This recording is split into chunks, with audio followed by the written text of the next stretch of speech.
So the question is, and this is a thorny one, and you hear this a lot. If this was so great, why isn't every pharmaceutical company out there beating down the doors trying to get this curcumin into circulation?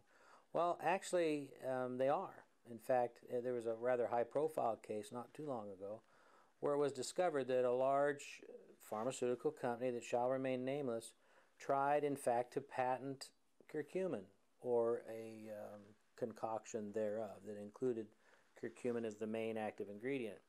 And there are international agreements that protect the historical use of time-tested remedies that are natural in origin that prohibit just this sort of, we'll call it piracy, really. And in internet terms, you would call that trawling. People file very frivolous patents, and then they try to coerce other people to pay them for the rights to use their intellectual property. Well, this sort of happened in the reverse. What happened was an Indian agency, which where a lot of curcumin obviously comes from, found this patent, and there's a process of public challenge or examination as part of the patenting process or review. And what happened was this authority in India went to the U.S. government, U.S. Patent Office, and said, hey, you can't patent this. We've been using this for 5,000 years. And it was disallowed, the patent application was disallowed on the grounds that this was indeed in the public domain and had been long before the Patent Office was ever even conceived as an idea.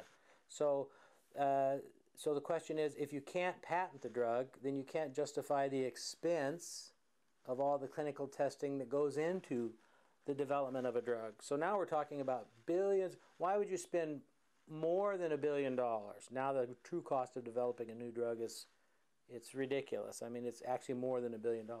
Why would you spend that kind of money to prove the efficacy of something that people have been ingesting for as long as we can remember?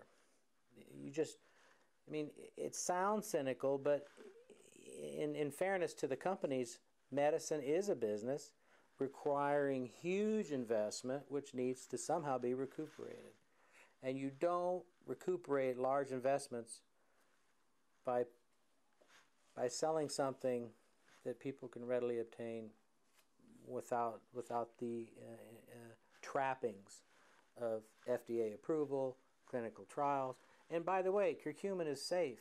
In other words, there's no risk to harm, because even in very high doses, it's non-toxic. So, I mean, there's no need to prove safety, which is much of why these drugs need to be tested. It's a natural substance, and it should remain so.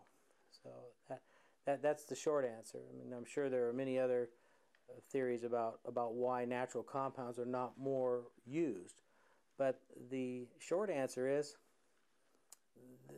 the investment drives innovation, and you don't invest in things that don't return for those investments.